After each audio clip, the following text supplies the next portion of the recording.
Hello everyone. आज नवंबर 2024 7 नवंबर आज CA final audit का एग्ज़ाम हुआ था 2 बजे से 5 बजे तक। मेरे स्टूडेंट्स ने मेरे साथ क्वेश्चन पेपर शेयर किया और मैं अभी आप लोगों के साथ वही क्वेश्चन पेपर डिस्कस करने जा रहा हूँ। पूरा पेपर डिस्कस करने का फ़ायदा नहीं है, सबसे ज़्यादा आप लोगों को ज़रूरत है कि सर एमसीक्यू के आंसर बता दो, ताकि एक बार इतना तो पता चल जाए कि 30 मार्क के एमसीक्यू में हमारा कितना आने वाला है। तो मैं एमसीक्यू के सॉल्यूशंस आपके साथ डिस्कस करने जा रहा हूँ, ठीक है। कंप्लीट डिस्क्रिप्टिव वाला तो कर नहीं पाऊंगा, एमसीक्यू सॉल्यूशन पूरा डिस्कस कर दूंगा, अभी टाइम नहीं है। एमसीक्यू का जो पेपर आया था ना, दैट वाज क्वाइट लेंदी, ये 12 पेजेस का है, ठीक है।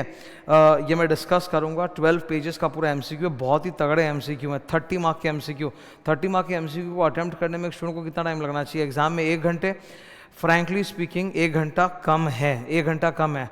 आई एम अ टीचर जो पूरा डिटेल में ऑडिट पढ़ाता है, 6 किताबें देता है, पूरी आईसीए की बुक में पढ़ाता हूँ, उसके बावजूद मुझे 1 घंटा लगा है। अब मेरा 1 घंटा एक स्टूडेंट के 1 घंटे से तो कंपेयर हो नहीं सकता। मैं टीचर हूँ, मुझे 1 घंटा लगा है, ठीक है। तो स्टूडेंट को तो ऑब्वियसली एग्जाम में से ज़्यादा टाइम लगेगा इस एमसीक्यू को सॉल्व करने में। तो टफ तो थे ही एमसीक्यूज, मैं डिस्कस कर देता हूँ, ठीक है। एमसीक्यू 12 पेज का था और जो डिस्क्रिप्टिव क्वेश्चंस थे वो 9 पेज के आए थे, ओके। तो 12 और 9 21 पेजेस का पेपर है। तो डिस्क्रिप्टिव तो अभी मुझे एनालिसिस करने का टाइम नहीं मिला। मेरे पास पेपर आया और पिछले 1 घंटे से मैं ये एमसीक्यू का ही सॉल्यूशंस पूरा बना रहा था, बिकॉज सबसे ज़्यादा स्टूडेंट को ये जानने में अभी इंटरेस्ट नहीं होगा एग्जाम के बाद कि भाई पेपर में कौन से चैप्टर से कितने मार्क का आया। वो अभी ये जानना चाहता है कि एमसीक्यू का आंसर थोड़ा बता दो, तो वही मैं डिस्कस कर रहा हूँ। एमसीक्यू के आंसर में मैं जाने के पहले बता देता हूँ। हर किसी स्टूडेंट को जो एमसीक्यू का पेपर मिलता है ना, वो उल्टा पलटा रहता है। मतलब जो मेरे यहाँ पे integrated case scenario 1 question number 1 2 या उसके ऑप्शंस होंगे, वो आपके वाले में शायद नहीं होंगे, वो डिफरेंट होंगे। तो मेन एमसीक्यू का आंसर मैं पूरा डिस्कस करते जा रहा हूँ तुम लोगों के साथ, ओके। तो I will start from reverse, उल्टे ऑर्डर से बता रहा हूँ। 15 एमसीक्यूज हैं, पूरी केस स्टडी नहीं बता रहा हूँ, खाली एमसीक्यू का आंसर बताते जा रहा हूँ, क्योंकि भाई अभी तुमको ज़रूरत है ना, पूरा बनाया हुआ था, उतना टाइम नहीं है, ठीक है। ये उल्टे ऑर्डर में जा रहे हैं। ये रहा क्वेश्चन नंबर 15, ये 710 के ऊपर है। मैंने हर जगह अपने बुक का पेज नंबर रेफरेंस भी दिया ताकि स्टूडेंट देख सके कि मेरी बुक में वो था और मैंने पढ़ाया क्लास में, ओके। एज पर ऐसे 710, ये एग्जैक्ट जो कहानी है इस क्वेश्चन की वो क्लास में बताया हुआ है कि कंपनी ने पिछले साल भी प्रोविजन फॉर बैड डेट नहीं बनाया था, तो पिछले ऑडिटर ने भी क्वालिफाइड ओपिनियन दिया था, और हमारे टाइम पे हम जब ऑडिट कर रहे हैं तो उसमें भी इन्होंने प्रोविजन फॉर बैड डेट नहीं बनाया, तो हम भी क्वालिफाइड ओपिनियन देंगे। तो अब इसको लेके इन्होंने बोला है कि अब आप बताइए कि which of the option is correct. पहले दोनों ऑप्शंस सही लग सकते हैं पर उतने सही नहीं हैं। एमसीक्यू में क्या होता है कि अगर राइट कोई लग भी रहा है तो जो बेस्ट राइट है वो चुनो। तो जो बेस्ट राइट है वो 3rd नंबर है, एज पर SA 710 will have to modify their report.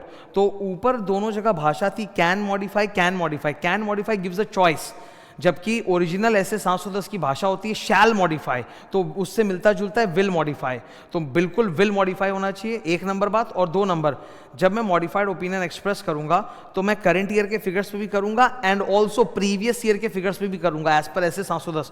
ऐसे 710 पेज नंबर ये पूरा रेफरेंस डाला हुआ है कि नॉर्मली हम लोग करस्पॉन्डिंग फिगर या पिछले फिगर को रेफर नहीं करते, परंतु सर अगर वो जो सब्जेक्ट मैटर है वो पिछले साल से कैरी ऑन होते हुए आ रहा है और वो अनरिजॉल्व है, उसने भी क्वालिफाइड ओपिनियन दिया, हम भी दे रहे हैं, तो हम करंट ईयर और करस्पॉन्डिंग फिगर दोनों को रेफर करेंगे। तो मेरे मुताबिक आंसर होना चाहिए सी, क्योंकि एक तो बोला है will report, will modify the report जो कि मैंडेटरी है, और दूसरा कि बोथ करंट ईयर और प्रीवियस ईयर का जो करस्पॉन्डिंग फिगर है उस पर हम मॉडिफाइड ओपिनियन एक्सप्रेस करेंगे। तो मेरे अनुसार इसका आंसर होना चाहिए सी। ए और बी नहीं होना चाहिए, बिकॉज ए और बी में कैन मॉडिफाई है, तो it sounds like an option. ये है विल मॉडिफाई, और इसमें बोथ भी लिखा है कि both current year previous year. Last वाला तो ऑब्वियसली सब जानते हैं कि कैन नॉट मॉडिफाई आंसर होना चाहिए, बिकॉज मॉडिफाइड ओपिनियन देना ही है। पीवीडी नहीं बनाओगे तो मॉडिफाइड ओपिनियन पड़ेगा ही पड़ेगा, ठीक है। तो तुम मैच करा सकते हो, ठीक है। ये 14 नंबर है, SA 610, इसका मेरे बुक का पेज नंबर चैप्टर 3 वगैरह वगैरह दिया हुआ है, ओके। ये एकदम डायरेक्ट क्वेश्चन है, डिटेल में, मतलब किताब में सारे ऑप्शन लिखे हुए डिटेल में। क्या एक स्टैट्यूटरी ऑडिटर इंटरनल ऑडिटर का डायरेक्ट असिस्टेंस यूज कर सकता है? हाँ, पर उन्होंने बोला कुछ कुछ केसेस है जब आप नहीं यूज कर सकते, जिसमें से एक होता है कि अगर जो मैटर के ऊपर आपको लगता है कि हाई रिस्क है, हाई रॉमम है, तो वहां पर आपको डायरेक्ट असिस्टेंस यूज नहीं करना चाहिए। या कोई ऐसा पॉइंट है जो as per the standards auditing जिसमें decision should be taken by the statutory auditor, वहां भी हमको डायरेक्ट असिस्टेंस नहीं लेना चाहिए। तो हमारे सामने 3 स्टेटमेंट्स दिए हैं, हमें बताना है कि इसमें से पढ़ के बताना है कि कौन से केस में आप डायरेक्ट असिस्टेंस ले सकते हो। तो पहला वाला स्टेटमेंट बोला है कि आपको पता है हाई रॉमम में उस चीज में, तो वहां तो ले नहीं सकते, तो 1 नंबर तो आंसर होगा नहीं, काट दो। 2 नंबर, ये वाला यहाँ पे नॉट है, ठीक है, इसको और से देखना। एक ऐसा मैटर जो ऑलरेडी इंटरनल ऑडिटर ने कर लिया और मैनेजमेंट टीसीडब्ल्यूजी को रिपोर्ट कर दिया है, मैनेजमेंट और टीसीडब्ल्यूजी को। इंटरनल ऑडिटर ने, in house internal audit department था ना, तो उन्होंने ऑलरेडी उस चीज़ को अगर मैनेजमेंट या टीसीडब्ल्यूजी को रिपोर्ट कर दिया तब हम डायरेक्ट असिस्टेंस नहीं लेंगे। इन्होंने बोला have not, will not be reported to. तो अगर वो मैटर इंटरनल ऑडिटर ने कर दिया है पर मैनेजमेंट टीसीडब्ल्यूजी को रिपोर्ट नहीं किया है, तब उस मैटर पे हम डायरेक्ट असिस्टेंस ले सकते हैं। तो Roman 2 we can use direct assistance. Roman 3 वो मैटर जो एज पर ऐसे जिस पे स्टैट ऑडिटर को डिसीजन लेना चाहिए, वहां हम डायरेक्ट असिस्टेंस नहीं ले सकते, कैन नॉट यूज, तो वो भी काट दो। तो 3 स्टेटमेंट में से 1 और 3 तो कट गए, बचा कौन सा 2 में हम डायरेक्ट असिस्टेंस ले सकते हैं। तो आंसर है 2 ओनली, ठीक है। तो मैं अपनी तरफ से आपको एमसीक्यू के आंसर्स लॉजिक के साथ और रिटन आंसर्स जो किताब के होते हैं उसके हिसाब से पूरा बता के दिखा रहा हूँ, ताकि आपके मन में कोई संदेह या डाउट नहीं रहे। अगर मुझसे कोई भूल चुको तो तुम कमेंट में बता भी सकते हो, ठीक है। मुझे अपनी भूल एक्सेप्ट करने में कोई दिक्कत नहीं है, पर मैं बहुत केयरफुल सचेत होकर एमसीक्यू के आंसर बना रहा हूँ। ये नहीं कि बस मुझे एक वीडियो बनाना था, हड़बड़ी में तो बना दिया। मैं पिछले एकदम पूरे सुबह से इसी चीज़ में डूबा हुआ हूँ कि मुझे बहुत एक्यूरेटली एमसीक्यू का आंसर बनाना है, ठीक है। तो जो भी आंसर मैं बोल रहा हूँ बहुत पूरा एकदम रिटन स्टेटमेंट्स के साथ आपको बता रहा हूँ। मेरे बुक का पेज नंबर मतलब वही चीज़ आपको आईसीआई की किताब में मिल जाएगा, पेज नंबर अलग होगा, because I have made all the 6 books as पर कंप्लीट आईसीआई मटेरियल, ठीक है। 13 नंबर, ठीक है, ये भी एकदम डायरेक्ट क्वेश्चन है ऐसे 240 का, चैप्टर नंबर 2 पेज नंबर 2.12 का, कि वो होता है ना कि फ्रॉड रिस्क फैक्टर 2 चीज़ों से आते हैं, miss appropriation of asset, fraudulent financial reporting, ठीक है। इस पर्टिकुलर केस में क्या हुआ है, कंपनी के पास टैक्स हेवन जुरिसडिक्शन में ब्रांचेस है जिसके साथ ट्रांजैक्शन हुआ है और significant related by transaction which are outside the normal course of business. तो इन्होंने सबसे पहले आपको ये बोलना है कि ये फ्रॉडलेंट फाइनेंशियल रिपोर्टिंग में जाएगा कि मिस अप्रोप्रिएशन ऑफ असेट में। सर टैक्स हेवन जुरिसडिक्शंस में ब्रांच होना ताकि आप अकाउंट्स में हेराफेरी कर सको, या significant related party outside the course, ये सब चोरी मिस अप्रोप्रिएशन का केस नहीं है, ये सब फ्रॉडलेंट फाइनेंशियल रिपोर्टिंग केस है where the management intends to manipulate the financial statements. तो सबसे पहले तो समझ लो ऑप्शन नंबर बी और डी हो नहीं सकता, क्योंकि वो मिस अप्रोप्रिएशन ऑफ असेट्स पे वो नहीं हो सकता। तो इसका ऑप्शन या तो ए होगा या सी होगा, जो कि फ्रॉडलेंट फाइनेंशियल रिपोर्टिंग पे है, ओके। अब फ्रॉडलेंट फाइनेंशियल रिपोर्टिंग के अंदर भी 3 कारण होते हैं ना, और परसीव्ड अपॉर्चुनिटी, रैशनलाइजेशन वगैरह। तो ये वाला जो पॉइंट है ना कि टैक्स हेवन जुरिसडिक्शन है, सिग्निफिकेंट आरपीटी, ये किताब में ऐसे 240 चैप्टर 2 में बकायदा लिखा हुआ है। सबसे लंबा स्टैंडर्ड 240 से चैप्टर 2 के अंदर 20-25 पेज का बकायदा कि ये अपॉर्चुनिटी में आता है कि सिग्निफिकेंट आरपीटी होना और टैक्स हेवन जुरिसडिक्शंस में ब्रांच होना, इट्स एन अपॉर्चुनिटी जिसके जरिए हम अकाउंट्स को मैनिपुलेट कर सकते हैं। तो इसका आंसर है 3, opportunity and fraudulent financial reporting की। 12 नंबर का जो आंसर है ये ओरिजिनल कारो के गाइडेंस नोट में मिलेगा, ये इंस्टीट्यूट की किताब में भी आपको नहीं मिलेगा। आईसीआई की किताब में अगर कोई चीज़ नहीं है तो ऑब्वियसली मेरे बुक में भी वो चीज़ नहीं है, because I strictly follow ICI का बुक कंप्लीटली। तो ये आपको कहाँ मिलेगा, कारो के ओरिजिनल, आप डाउनलोड करो गाइडेंस नोट ऑन कारो बाय आईसीआई, उसमें ना हर एक क्लॉज का एक्सप्लेनेशन होता है। तो अपने को पता है कारो में 21 क्लॉज में से जो क्लॉज नंबर 7 होता है स्टैट्यूटरी ड्यूज वाला क्लॉज, उसमें 2 होते हैं ना, undisputed and disputed statutory dues. तो उसके जो उसमें अगर आप एक्सप्लेनेशन में जाके देखोगे ना तो वहां पर साफ इंस्टीट्यूट ऑफ चार्टर्ड अकाउंटेंट्स ने अपने गाइडेंस नोट में बोला है कि you have to give respect to materiality concept. छोटे मोटे डिफरेंस पे आप जबरदस्ती चमक के जाके क्वालिफाइड ओपिनियन मत दे दो। तो बकायदा क्लॉज नंबर 7 के एक्सप्लेनेशन में आईसीआई के गाइडेंस नोट में लिखा हुआ है कारो में कि यहां पर कई बार ऐसा होता है कि स्टेट इंश्योरेंस का जो ड्यूज होता है, कंपनी के बहुत सारे ब्रांचेस होते हैं और बहुत सारे वर्कर होते हैं, तो उनका डेटा कलेक्ट होने में टाइम वगैरह लग जाता है। इसीलिए कंपनी अगर एस्टिमेशन बेसिस पे स्टेट इंश्योरेंस का पैसा जमा कर रही है और जो भी एक्सेस या डेफिसिट है वो अगले महीने के अमाउंट से एडजस्ट कर दे रही है and the difference is not significant, तब वहां पे आपको मॉडिफाइड ओपिनियन नहीं देना है। तो हु बहू ये वहीं से उठाया हुआ है, इसका आंसर है ये वाला ऑप्शन कि आपको मॉडिफाइड ओपिनियन नहीं देना है, ठीक है। एज पर materiality concept it need not be considered as statutory dues. आप यही मानोगे कि डिपॉजिट रेगुलरली हुआ है, ठीक है। तो इसका ऑप्शन यहाँ पे जो लिखा हुआ ऑप्शन है ए है। अब तुम्हारे क्वेश्चन पेपर में पता नहीं BCD कुछ भी हो सकता है, देख लो ये आंसर होगा कि कंपनी का डिफरेंस भी ज़्यादा नहीं है और वो एडजस्ट करना अलाउड भी है। तो एज पर मटेरियलिटी आप ये नहीं बोल सकते कि रेगुलर डिपॉजिट नहीं हुआ है, मतलब आप मान लो डिपॉजिट हुआ है, तो आपको वहाँ पे कारों के अंदर कोई एडवर्स कमेंट नहीं देना है इस मुद्दे पे, ओके। ये थे 4 क्वेश्चन, ये लंबा कहानी है उसी का, वो मैं पढ़ लिया हूँ, पूरा मार्क कर लिया हूँ, पर अभी उसमें तुमको उसमें इंटरेस्ट नहीं होगा कि मैं उतना डिस्कस करूँ, ठीक है। क्वेश्चन नंबर 11, सर ये ऐसे 580 के ऊपर है, ये भी बवाल है। ये इसका आंसर भी मैं आपको एकदम बता देता हूँ, अगर तुमको हार्डकोर इसका आंसर चाहिए तो वो भी आईसीआई की किताब में नहीं मिलेगा, ये आपको ओरिजिनल जो ऐसे 580 एकदम बेयर स्टैंडर्ड होता है उसी के अंदर पूरा आंसर मिलेगा। मैं पैराग्राफ बता देता हूँ, और चैप्टर 6 में आता है ऐसे 580, उसके ओरिजिनल ऐसे 580 डाउनलोड करोगे, उसका पैराग्राफ नंबर 3 उससे बनाया इन्होंने ये क्वेश्चन, ठीक है, उससे बनाया, बाकी सारे ऑप्शन कुछ भी नहीं होने वाले। इधर रिटर्न रिप्रेजेंटेशन का क्वेश्चन ऐसे 580, हुआ क्या कि मैनेजमेंट ने मशीनरी की एग्जिस्टेंस वैल्यूएशन को लेकर कुछ रिटर्न रिप्रेजेंटेशन दिया है, और उस मशीनरी की वैल्यूएशन पर एक रजिस्टर्ड वैल्यूअर का रिपोर्ट भी है, और दोनों के अमाउंट मैच नहीं करे, मतलब मैनेजमेंट रिप्रेजेंटेशन में मशीनरी का जो अमाउंट बोला है और रजिस्टर्ड वैल्यूअर ने जो वैल्यू बताया वो डिफरेंस है, इनकंसिस्टेंट है। तो डेफिनेटली आपके दिमाग में you will question the reliability of the written representation made by the management, है ना, उसी पे। तो रिलायबिलिटी ऑफ रिटर्न रिप्रेजेंटेशन का क्वेश्चन है ये।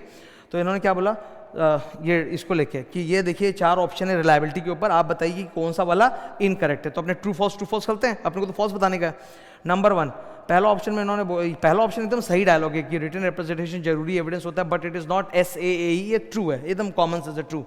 फिर नंबर 3 पढ़ा जाए यहाँ पर, ठीक है, ये स्टेटमेंट भी ट्रू है कि अगर आपको मैनेजमेंट की रिप्रेजेंटेशन पे कभी भी इनकंसिस्टेंसी मिलता है, जो कि इस क्वेश्चन में मिला है कि रजिस्टर्ड वैल्यूअर कुछ और बोल रहा है, रिटन रिप्रेजेंटेशन कुछ और लिखा है, तो उस केस में you will do the risk assessment and perform further audit procedures, तो ये भी एकदम ट्रू है।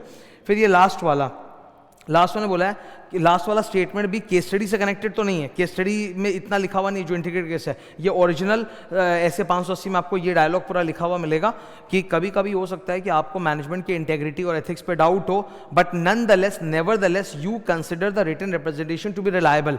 नॉर्मली अगर आपको मैनेजमेंट की इंटेग्रिटी एथिक्स पे डाउट होता है तो आप रिटन रिप्रेजेंटेशन को रिलायबल नहीं मानते हो, लेकिन अगर इंटेग्रिटी एथिक्स पे डाउट होने के बावजूद भी you have concluded that nevertheless it is reliable, then you must document the reasons for doing so as पर ऐसे 230, ठीक है। तो ये आपको ओरिजिनल ऐसे 500 में डायलॉग लिखा हुआ मिल जाएगा 580 में, तो ये ट्रू है, ये भी ट्रू है। और उसी तरह नंबर बी, ये वाला डायलॉग भी आपको पैराग्राफ नंबर 3 ऑफ ओरिजिनल ऐसे 580 मिल जाएगा। यहाँ साफ बोला है, इसमें जो लिखा है वो उल्टा है, वहां पर लिखा हुआ है कि अगर मैनेजमेंट का रिप्रेजेंटेशन रिलायबल भी है तो भी उससे हमारे ऑडिट प्रोसीजर पे फर्क नहीं पड़ता, डज नॉट अफेक्ट, जबकि इन्होंने क्या लिख के दिया, इट अफेक्ट्स, कि अगर मैनेजमेंट का रिटर्न रिप्रेजेंटेशन रिलायबल है तो वो ऑडिट एविडेंस को, प्रोसीजर वगैरह को अफेक्ट करता है, तो वही गलत है, वो उल्टा लिखा है, वो फॉल्स है, ठीक है। इन्होंने लिखा है इट अफेक्ट्स, जबकि ओरिजिनल लैंग्वेज है does not affect. Management written representation जो दे रही है वो रिलायबल भी है लास्ट में, तो भी उससे हमारा ऑडिट प्रोसीजर, हमारे ऑडिट एविडेंस की जो गुणवत्ता है, क्वालिटी है, वो अफेक्टेड नहीं होती, डज नॉट अफेक्ट। तो सही होना चाहिए डज नॉट अफेक्ट, इन्होंने लिखा अफेक्ट, तो ये फॉल्स है, यानी यही आंसर है मेरा इनकरेक्ट, ओके ना sir. Question number 10, chapter number 2, ये चैप्टर नंबर 2 पे है ऐसे 260 कम्युनिकेशन विद TCWG, ये भी एकदम डायरेक्ट क्वेश्चन है, ये कई जन को समझ में नहीं आ रहा होगा पर एकदम डायरेक्ट और इजी क्वेश्चन था। वहाँ पर ये पूरा हाइलाइटर का लाइन पढ़ो, एडिशनल इंफॉर्मेशन इन दी, और इसमें क्या होता है, देर आर सर्टन सर्कमस्टांसेस, जब आप अपने ऑडिट रिपोर्ट में कुछ एक्स्ट्रा करोगे, डिफरेंट करोगे, and which needs to be communicated to TCWG, तो वहाँ पे 5-6 पॉइंट्स होते हैं लिखे हुए, तो ऊपर वाले 3 पॉइंट्स एकदम वहीं से, ये लास्ट वाला फॉल्स है, क्योंकि इसमें ना नो कैम लिखा है, जबकि होता है where there is a KAM to be reported, ठीक है।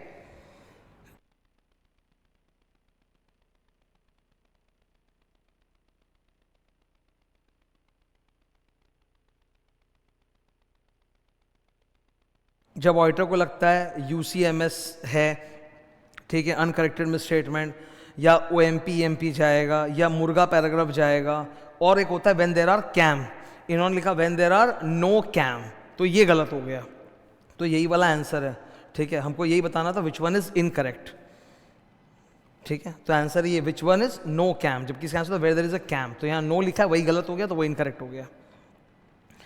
ये नीचे वाला डिस्कस कर दिया ना मैंने, हाँ 10 भी हो गया। 9, ये आपका ये जो पेज 6.6 है, ये एग्जैक्ट क्वेश्चन ICAI के क्वेश्चन बैंक में मैंने कराया है क्लास में। मैं 6 किताब देता हूँ, 3 थियरी 3 क्वेश्चन बैंक, जिसमें ICAI का पूरा लेटेस्ट क्वेश्चन सब डाला हुआ है। तो ये ऐसे 560 चैप्टर 6 पेज 6.6 और जो मेरा question bank ICAI question bank वही, उसके अंदर क्वेश्चन नंबर 3 है कि एक बहुत बड़ा गुड न्यूज़ आ गया, मेरे ऑडिट रिपोर्ट साइन करके देने के बाद इनका ना गवर्नमेंट से कोई सब्सिडी वगैरह आना होगा 8,500 करोड़ का। ओरिजिनल क्वेश्चन में 5,800 करोड़ थे, इन्होंने क्वेश्चन में 8,500 करोड़ कर दिए, ठीक है, कि मेरा कोई गवर्नमेंट से सब्सिडी आना था पेंडिंग, वो ऑडिट रिपोर्ट साइन होने के बाद संदेश आ गया गवर्नमेंट से कि अप्रूव हो गया। तो इतनी बड़ी गुड न्यूज़ को मैनेजमेंट अपने एफएस में इंक्लूड करना चाहती है। द क्वेश्चन इज कि the management itself is requesting amendment in FS after signing off audit report. तो इसके ऊपर पूरा लंबा मेरा डिस्कशन भी हुआ था कि इसको लेके स्टैंडर्ड्स में या इंड एएस में या एएस में ऐसे में कहीं कोई मना नहीं है। अगर ऐसा हो जाता है कि मैंने ऑडिट रिपोर्ट दे दिया और फिर एक गुड न्यूज़ आ गया और क्लाइंट उसको इंक्लूड करना चाहता है, तो आई कैन एक्सेप्ट दैट। मैं अपनी तरफ से एक्स्ट्रा ऑडिट प्रोसेस कर लूँगा, चेक कर लूँगा, एक नया ऑडिट रिपोर्ट दे सकता हूँ, या फिर उसी ऑडिट रिपोर्ट में एक आगे का डेट डाल के दे सकता हूँ। ये बिल्कुल अलाउड है, इसके लिए कोई मॉडिफाइड ओपिनियन की ज़रूरत नहीं है। मॉडिफाइड ओपिनियन वाला पॉइंट तब आता है when management refuses to amend the FS, जबकि यहाँ तो मैनेजमेंट हमारे पास खुद आया है रिक्वेस्ट लेके कि भाई हम तो एफएस को अमेंड करेंगे, प्लीज़ आप नया ऑडिट रिपोर्ट दे दो। तो मॉडिफाई वाला जो ऑप्शन है ना, वही गलत है। ठीक है, ये देखो, in case the board of directors agree to include the amount. अरे वो तो अग्री क्या, वो खुद ही आए हैं, बोले कि भैया हमको 8,500 करोड़ का दिखाना है इंसेंटिव जो आपको सरकार से मिला है, तो वो तो मान रहे हैं, वो तो डालना चाहते हैं। ठीक है, इस गुड न्यूज़ को। तो मॉडिफाइड ओपिनियन का तो प्रश्न होता है, मॉडिफाइड ओपिनियन तब होता है when they don't agree to amend the FS, तो दे आर अग्रीइंग। तो यहाँ जो ऊपर के 3 ऑप्शन है वो बिल्कुल सही है कि हम एक्स्ट्रा ऑडिट प्रोसेस करेंगे, we will extend the audit report to that date, this date, ये थर्ड ऑडिट रिपोर्ट जो देंगे it shall not be dated before the date of approval वगैरह, सब सही है। ये तीनों सेंटेंसेस एकदम शब्द बाय शब्द छापा हुआ है ये किताब के अंदर से, एकदम सही है। खाली चौथे वाला गलत है, वो ईजी है, मॉडिफाइड ओपिनियन नहीं देते। मॉडिफाइड ओपिनियन क्यों दूंगा, वो तो खुद अमेंड करने को तैयार है और बोल ही रहे हैं अमेंड करने। वो मॉडिफाइड ओपिनियन तब होता है when they refuse to amend the FS. तो इसका आंसर है ये डी, यही इनकरेक्ट ऑप्शन है। हमसे इनकरेक्ट प्रोसीजर पूछा है। यहाँ बहुत सारे एमसीक्यूज इस वाले में थे कि बताइए कौन सा चीज़ इनकरेक्ट है, वो बताइए आप। नंबर 8, ये भी बहुत खतरनाक है, इसमें भी स्टूडेंट लोग गलती कर बैठेंगे, वो इमोशनल होकर आंसर दे देंगे। भाई किताब से है, 150 पन्ने का प्रोफेशनल एथिक्स आईसीए ने बनाया, जो पूरा क्लास में मैंने पूरा 150 पन्ना तुमको पढ़ाया, एकदम उससे है। क्लॉज 11 बोलता है कि ना एक एजुकेशनल इंस्टीट्यूशन है जिससे हमारा सीए पास आउट है, एलमनस है उसका, और वहाँ पे विजिटिंग फैकल्टी की तरह अकाउंट्स एफएम वगैरह पढ़ाता है, तो उनको उनका पढ़ाने का स्टाइल बहुत अच्छा लगा और उनसे वो लोग ऑडिट भी कराना चाहते हैं। तो ऑडिट कर सकता है कि नहीं कर सकता है? इमोशनल होकर आंसर मत दे देना कि ऑडिट कर सकता है। क्लॉज नंबर 11 फर्स्ट शेड्यूल के अंदर एकदम साफ बोला हुआ है क्लॉज 11 के एक्सप्लेनेशंस में कि अगर मेरा किसी भी प्रकार से किसी एजुकेशनल इंस्टीट्यूशन में कोई इंटरेस्ट है, या फिर मैं किसी अदर देन आईसीआई का कोचिंग ऑर्गेनाइजेशन, अगर मैं किसी भी अन्य education, private tutorship, public private tutorship, ICI की कोचिंग ऑर्गेनाइजेशन पढ़ाना, इनके लिए काउंसिल का जनरल परमिशन आपको पूछने की जरूरत नहीं है। लेकिन अगर काउंसिल ये आईसीआई की कोचिंग ऑर्गेनाइजेशन के अलावा किसी भी और एजुकेशन इंस्टीट्यूट में आप पढ़ा रहे हो, तो फिर पढ़ाने के साथ साथ आपको प्रैक्टिस करना, उसके लिए आपको आईसीआई का स्पेसिफिक परमिशन लेना पड़ेगा। The question has not told us कि हमारे चार्टर्ड अकाउंटेंट ने काउंसिल से अलग से कोई परमिशन लिया है फॉर डूइंग सच थिंग। ठीक है, तो यहाँ पर ये गिल्टी में जाएगा। ठीक है, cannot accept the assignment as it violates clause 11 of part 1 of first schedule। मैं फिर से बोल रहा हूँ, यहाँ बहुत सारे स्टूडेंट्स पी एथिक्स की नॉलेज सबको होती है, तो एक इमोशनल आर्ग्यूमेंट भी रहता है, एक लॉजिकल आर्ग्यूमेंट भी रहता है। बहुत सारे स्टूडेंट मेरे से इसमें डिबेट कर सकते हैं कि नहीं सर हमारे हिसाब से can accept the engagement because वो हमारी ड्यूटी से इंटरफेयर नहीं करेगा, कैन एक्सेप्ट द एंगेजमेंट क्योंकि एजुकेशन इश्यू में सब्सटैंशियल इंटरेस्ट नहीं है। कोई बोलेंगे शायद बी आंसर होगा, बी तो है ही नहीं क्योंकि सब्सटैंशियल इंटरेस्ट नहीं है। ए, सी और डी में कई जन बहस कर सकते हैं। मैं रिटन जो डेटा होता है ना, पूरा ओरिजिनल पी एथिक्स का जो एक्सप्लेनेशन है रिटन, ठीक है, अगर आप आईसीए का मैथ डाउनलोड कर लो, वो तो पीडीएफ में आपको मिल ही जाएगा ना, कंट्रोल फाइंड मार के उसमें देख टाइप करो एजुकेशन इंस्टीट्यूशन, तो आपको क्लॉज 11 के एक्सप्लेनेशन में साफ दिख जाएगा कि any other education institution other than ICI, अगर उसमें आप पढ़ा रहे हो तो आपको काउंसिल का अलग परमिशन लेना पड़ता है एज पर क्लॉज 11। तो वो नहीं लिया तो गिल्टी अंडर क्लॉज 11 हो जाएगा। तो मैं रिटन के आधार पर बोल रहा हूँ कि इसका आंसर होना चाहिए डी।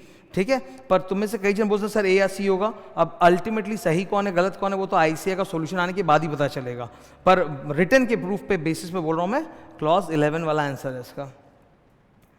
ये वो लंबी कहानी है पूरी, वो तो मैंने बोल बोल के फटाफट बता दिया।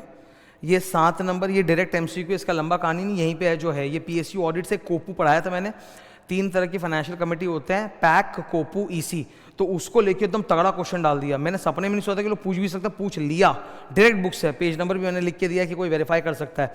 यहाँ पे क्या बोला है कि कोपू जो है ना, कमिटी ऑन पब्लिक अंडरटेकिंग्स, वो कौन कौन सा काम कर सकती है नहीं कर सकती बताओ। हमें 4 स्टेटमेंट दिए हैं, एकदम किताब से डायरेक्टली उठाया हुआ है मेरे। पॉइंट नंबर 1 जो है वो वाला एनालिसिस कोपू नहीं करता, पैक करता है, पब्लिक अकाउंट्स कमेटी। सेकंड वाला एस्टिमेशन कमेटी करता है। थर्ड और फोर्थ वाला जो है, मतलब देख लो तुम्हारा 1 2 3 4 अलग हो सकता है एक बार ऑप्शन में, तुम यहाँ जो लिखे हुए लंबे सेंटेंस है वो देख लो। जो थर्ड वाला काम है to examine the autonomy and efficiency of the public undertaking, और फोर्थ वाला to examine public enterprise through comprehensive appraisal involve examination वगैरह, ये दोनों काम कोपू करता है। तो उसके हिसाब से आंसर है 3 and 4। तुम्हारे में अगर नंबर उल्टे पुल्टे होंगे तो वो तुम डेटा के साथ मैच करा लेना, ठीक है। आंसर होगा 3 and 4 सटीक। नंबर 6 ESG ऑडिट पे, ये भी डायरेक्ट क्वेश्चन है, क्लास का पढ़ाया हुआ है। 9 प्रिंसिपल्स होते हैं BRSR के, ये क्वेश्चन प्रिंसिपल नंबर 9 पे है, ठीक है, कि कंज्यूमर को आप सही कम्युनिकेट करो। तो हमें बोला गया है कि ये देखिए ये 4 स्टेटमेंट्स है, बताइए कि इसमें से कौन सा प्रिंसिपल 9 से है। ये एकदम डायरेक्टली किताब से उठाया हुआ है। ये पहले वाला प्रिंसिपल 9 है। तुम्हारे में सेंटेंस उल्टे पुल्टे हो सकते हैं, इससे लैंग्वेज को मैच कराना। मेरे पास जो क्वेश्चन पेपर मेरे स्टूडेंट का आया तो उसमें ये था। तो ये वाला स्टेटमेंट प्रिंसिपल 9 में होता है, ये भी प्रिंसिपल 9 में होता है, ये भी प्रिंसिपल 9 में होता है, और चौथे वाला जो है ना एजुकेट करना, वो प्रिंसिपल 2 में होता है, तो वो नहीं होता। तो हमसे पूछा है बताइए कि कौन कौन से प्रिंसिपल 9 वाले हैं, तो आंसर है 1 2 3, ठीक है। तो 4 में से 3 स्टेटमेंट्स जो है वो प्रिंसिपल 9 की रिपोर्टिंग में जाएंगे। क्वेश्चन नंबर 5 पी एथिक्स का क्वेश्चन है, ये भी 6 यूनिट का है। ये तो आई थिंक बहुत सारे स्टूडेंट्स को इजी लगा होगा। मैं इसमें भी बहस हो सकती है, डिबेट हो सकती है, पर मैं डेटा के आधार पर लॉजिकली आपको बता रहा हूँ। पहली बात तो इन्होंने ये बोल दिया कि it is on the verge of becoming a 6 unit because अभी तक इनका एक्यूमुलेटेड लॉसेस जो है वो इक्वल टू या एक्सीडिंग द नेटवर्थ नहीं है, तो ये 6 यूनिट है ही नहीं, पहली बात, ठीक है। तो ये एक्सेप्शन में तो फॉल करेगा नहीं, ये 6 यूनिट होता तब तो हम एक्सेप्ट कर लेते, इसका चिंता ही नहीं, तो 6 यूनिट का एक्सेप्शन में नहीं है। दूसरी बात है, आपको हमने ऑडिटर बनाया फॉर फाइनेंशियल ईयर 24-25, तो फाइनेंशियल 24-25 का ऑडिटर जो है वो तो फाइनेंशियल ईयर के बीच में ये पॉइंट होता है ना एजीएम के अंदर ही, ठीक है। और आपने 23-24 में जो पिछले 2 साल 21-22, 22-23 का, वो आपने 23-24 में ड्यू सेटल भी कर दिया है। तो वो एज इसमें मीनिंग ऑफ अनडिस्प्यूटेड ड्यूज का मतलब होता है कि उसका प्रोविजन बना हुआ है बैलेंस शीट पीएल में, सेटल नहीं हुआ, तो ये तो बोला सेटल हो गया है, वो 23-24 में सेटल हो गया। आप 24-25 का ऑडिट करोगे और वो ड्यूज 23-24 में सेटल हो गया, तो एज पर काउंसिल गाइडलाइंस मेरा ऐसा मत है कि हम ये ऑडिट एक्सेप्ट कर सकते हैं। अब ऑप्शन नंबर ए और डी तो नहीं होगा, वहां तो बोलता है कि नहीं एक्सेप्ट कर सकते। मेरे हिसाब से आंसर है कि हाँ एक्सेप्ट कर सकते हैं, ठीक है। तो मैं बोल रहा हूँ कि वो गिल्टी नहीं है, तो मेरे यहाँ पे ऑप्शन में 2 हैं, बी और सी। बी और सी दोनों बोला कि हाँ एक्सेप्ट कर सकते, गिल्टी नहीं होगा। बी में 1 रीज़न दिया है कि भाई वो 6 यूनिट नहीं है वगैरह वगैरह, सी में 2 रीज़न दिया है, ठीक है। तो मेरे हिसाब से मुझे थोड़ा ये सी वाला सही लग रहा है, ठीक है। पर again as I told you, इसमें बहस वहस का काम हो ही सकता है, ठीक है। ये क्लियर है ना, ये इसमें थोड़ा सा बहस हो ही सकता है। 6 यूनिट तो है नहीं, तो एक्सेप्शन में तो फॉल करता नहीं है, तो कायदे से एक्सेप्ट नहीं करना चाहिए। बट मेन रीज़न ये है कि भाई हमने सेटल तो कर ही दिया ना 23-24 में ही। तुम देखो 4 फाइनेंशियल ईयर है, ठीक है, 21-22, 22-23, 23-24 और 24-25। मुझे आपने अपॉइंट किया फॉर 24-25, और इन दोनों साल का ड्यू था वो आपने 3rd में सेटल कर ही दिया है, तो उस लिहाज से वो आउटस्टैंडिंग नहीं है due, so I can accept the engagement. So for me the answer is this one, ठीक है। मेरे हिसाब से ये आंसर है, बाद बाकी तुम लोग का भी ओपिनियन में रिस्पेक्ट करूँगा अगर कुछ और आता है तो, ठीक है। मेरे हिसाब से आंसर ये वाला है। 5 हो गया। 4 नंबर क्वेश्चन एनबीएफसी ऑडिट का था, एकदम सिंपल है, बुक से छापा हुआ है, ठीक है। एनबीएफसी ऑडिट का हमको इंटीग्रेटेड केस स्टडी में डेटा दिया हुआ है, और उसको देख के, डेटा को देख के साफ आंसर है। बुक का पेज नंबर इतना, एनबीएफसी ऑडिट में मेरे बुक का पेज नंबर मतलब आईसी का बुक का पेज नंबर होगा middle layer, answer is middle layer. वो जो एक्टिविटीज़ करा वो मिडल लेयर वाले एनबीएफसी करते हैं, ठीक है। ये option number 3 capital adequacy ratio, ये मुझे मिस्टेक लग रहा है, इन्होंने जिस तरह से डेटा दिया इनसे कुछ टाइपिंग मिस्टेक हुआ है, ठीक है। मैंने ये CAR कैपिटल एडिक्वेसी रेशियो पढ़ाया भी था। टीयर 1 कैपिटल के अंदर शेयर कैपिटल और डिस्क्लोज रिजर्व दोनों आते हैं, तो 220 करोड़। टीयर 2 कैपिटल में अदर रिजर्व और सबऑर्डिनेटेड दोनों आते हैं, तो 50 करोड़। तो टीयर 1 और टीयर 2 जोड़ के हो गया 270 करोड़। रिस्क वेटेड एसेट बल्कि कम है, जबकि ज़्यादा होना चाहिए, ये ज़्यादा होता है, ये denominator it should be more, पर ये कम कर दिया गलती से इन्होंने। उसमें डिनोमिनेटर में 2 चीज़ आती है, रिस्क वेटेड एसेट 25 करोड़ और of balance sheet item 5 crore, तो 30 करोड़। अब उसका जो फॉर्मूला होता है ना सर, वो ये होता है आपका CRAR का टीयर 1 प्लस टीयर 2, तो वो फॉर्मूला आप लगाओगे तो वो तो 900% आ जाएगा, ठीक है। क्योंकि कायदे से आपका टीयर 1 टू कैपिटल का अमाउंट कम होता है और रिस्क वेटेड एसेट बहुत बड़ा होता है, तो 9% चाहिए होता है, मिनिमम 9% चाहिए होता है। इनका सॉल्व करके 900% आ रहा है, तो इसीलिए मेरे पास इसका कोई सही एग्जैक्ट ऑप्शन नहीं आ रहा है कि इसका सही आंसर क्या होना चाहिए। मेरी जितनी नॉलेज, जो ICI की नॉलेज है, जो पूरा टीयर 1 का कैलकुलेशन होता है टीयर 1 टू, उसके हिसाब से इसका perfect answer I am unable to gauge कि क्या होना चाहिए, बिकॉज वो तो ऐसे 900% निकल के आएगा। तो लेट अस वेट कि ICI इसके ऊपर क्या क्लैरिफिकेशन देता है और कहाँ से ये, ठीक है। एक ऐसा क्वेश्चन जो एकदम आउट ऑफ द बॉक्स, जो मुझसे भी सॉल्व नहीं हुआ है, वो ये वाला है, calculation of demand and time liability.